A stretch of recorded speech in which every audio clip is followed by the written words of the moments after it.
Bryce Brewer's been making surreal, evocative games out of his home in Central Texas since he was a teenager. Now approaching his mid-20s, his latest project, 500 Caliber Contractz, threatens to blast him out of obscurity. It's a game inspired by classic 3D platformers pushed through a filter of early 2000 Flash cartoons.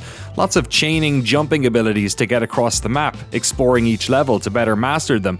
Oh, and also you commit contract killings for cash.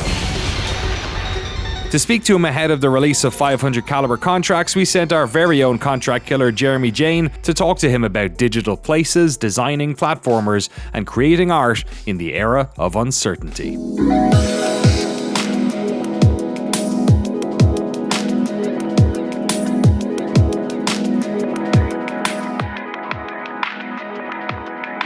My name is Bryce Brewer. I'm 24 years old. I started making games probably around 2018. I had my first proper commercial release around 2020.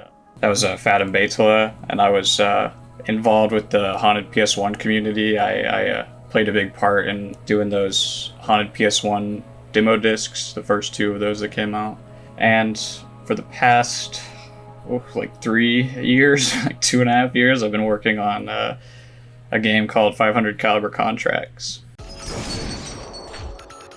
The trailer for the game, I think, sums it up succinctly what the seed of the idea for the game was, which was, what if Mario 64 had a gun? I wanted to make a collectathon platformer where it also has like minor sort of like Hitman elements, like assassin stuff going on. Also, I really wanted to explore the sort of heavy nostalgia I was feeling at the time for the 2000s internet. When I think of that time period and the sorts of things I was watching on the internet and engaging with, it was mostly like stick figures beating each other up and like shooting each other with guns.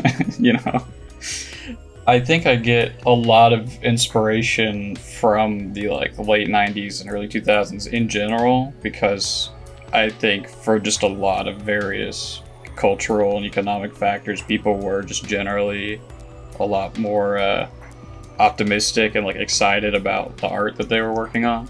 A lot of the art that came out on the internet around that time was just teenagers just excited that they could even have the opportunity to make animations at all. And then a lot of the games, a lot of the bigger commercial releases around that time, I feel were just made by people who were really excited at the new advancements in 3D technology, like the people who made Mario 64 or Deus Ex or whatever. They were really excited at this idea of just making a virtual world at all. We can actually have a place to exist in. This is so cool. And I think that comes out a lot in the work, that in ways that it doesn't when you play games where people sort of take those aspects more for granted.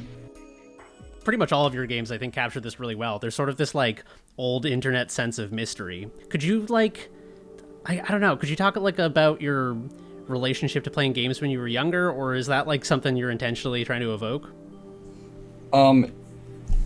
Yeah, I think about that a lot, because I think the specific games that I grew up with and how they were contextualized to me as a child really influence what it is about video games that I specifically like. So my earliest memories were playing the Ron Gilbert children adventure games like Putt Putt Saves the Zoo and Pajama Sam and stuff. And adventure games have point-click adventures have remained one of my favorite genres, because they just have such a strong focus on intrigue and just atmosphere, just putting you in a world and giving you all the time you want to just slowly walk around it and sort of intimately get to know it. Around when I was 5 years old, my cousin gave me his Nintendo 64 with all his games, and they all had his completed save files on it. So I would the only context I had for what these games were just the cover art. So I would see Mario Kart, I'd be okay, this is a karting game. Smash Brothers, it looks like you beat people up in this game. But then I'd pick up Super Mario 64. I'm I don't know what that means. It's a Mario game, but what's a Mario 64, you know, and I plug it in. And so to me, that game was just a little world, like just, oh, there's a castle and I can just walk around. And it had his completed save file, so I wasn't really like trying to accomplish goals in the game. I was just kind of exploring, and I had a very similar experience with Ocarina of Time and the other sort of games. I played them much closer to something like Yume Nikki, where I was just kind of wandering around and like having strange interactions, completely decontextualized from the rest of the game.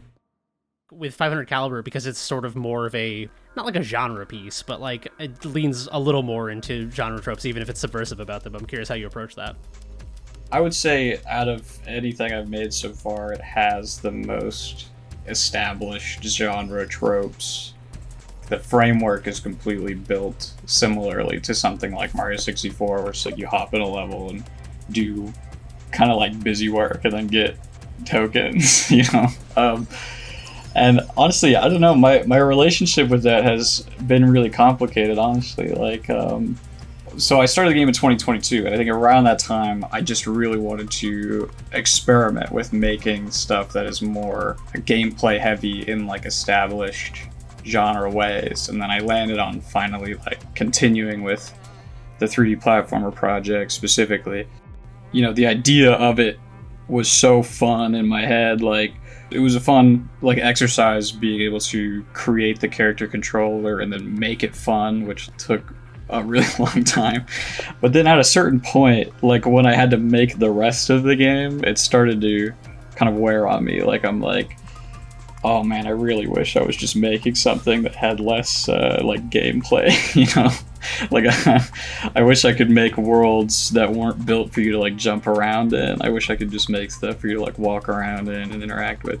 So the game has sort of grown into a weird kind of like self-meditation on that. And I feel like I've sort of grown a lot as an artist and like learned a lot about myself, like what I like about games and making them through this game. I guess I've learned that I really like fun games, but I don't love making them.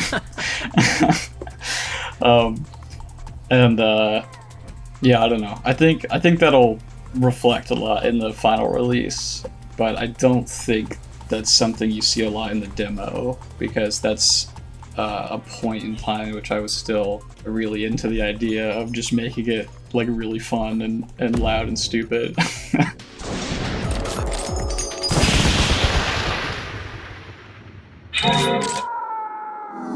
By the way, if you'd like to see Jeremy give a tour of the 500 Caliber Contractz demo, and in doing so support our work highlighting indie and underground games developers, head over to patreon.com/noclip2 and sign up to get access to bonus videos and support independent alternative games coverage. Call to action over. The idea is you spawn in a hub world, which is not in the demo, and then there's 3 major levels that you can enter. Once you enter a level, each one has 2 different contracts you can select from, and each contract has its own target that you're meant to kill, with like a description of the target, like who they are and why you're being hired to kill them. And then aside from killing them, there's like 3 other sort of like bonus tasks around the level for that contract. Once you kill the target, it sort of boots you out of the level and shows you all the tasks that you completed. So you have to like go and do all that stuff before killing the target.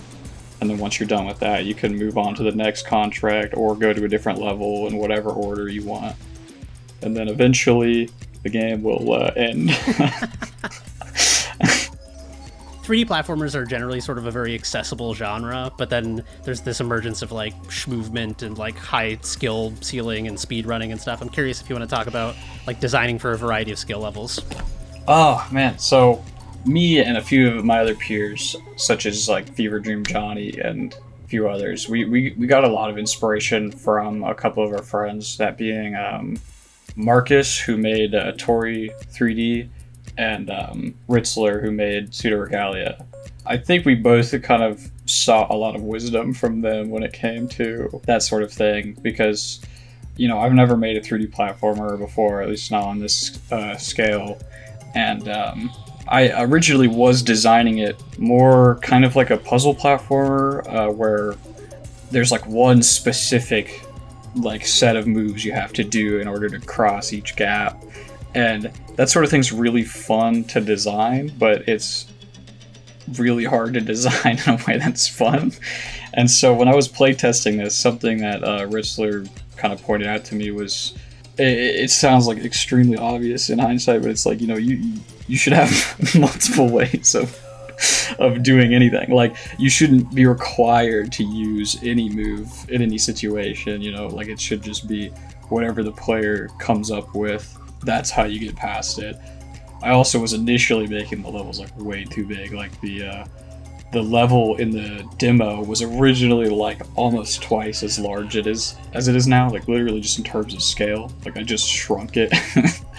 That instantly made it like way more fun, because it was just like, oh, you can actually like freely move around, not have to just stop every 3 seconds and have to like learn how to climb something in a specific way. So I don't know, in general, I've tried to design the game with the ethos that you can beat the entire thing without shooting or jumping at all. I think there's a few spots where like you have to shoot a guy because he's like wearing armor or whatever, but in terms of the actual like platforming, you can get through the entire game just by like doing the melee moves to gain like a little bit of height and moving around that way. Then everything else is just to make it easier and more expressive.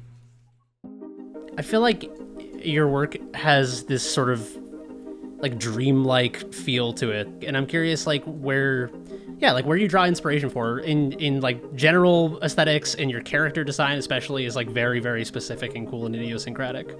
I really appreciate that. I honestly like, I get so like in my own head about like sometimes I get really anxious that my stuff is very like pastiche or like too much like other people's stuff.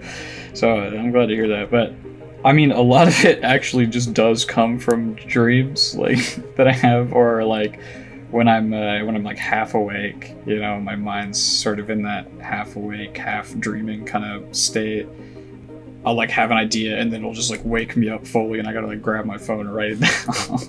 A lot of it just comes from that, but I do also get a lot of inspiration from specifically the way that David Lynch would like talk about and think about art. Just I don't know, I really believe in art as sort of just a more of like an abstract reflection of people's emotions and thoughts, and that it doesn't necessarily need to be something so like concrete and specific. Like if you just kind of like interrogate yourself and just like be open to let whatever's in your brain kind of stew for a while and then come out, usually will like have some kind of meaning, because it's just coming from the influences that the world around you is having, and then you're reflecting it back into the world.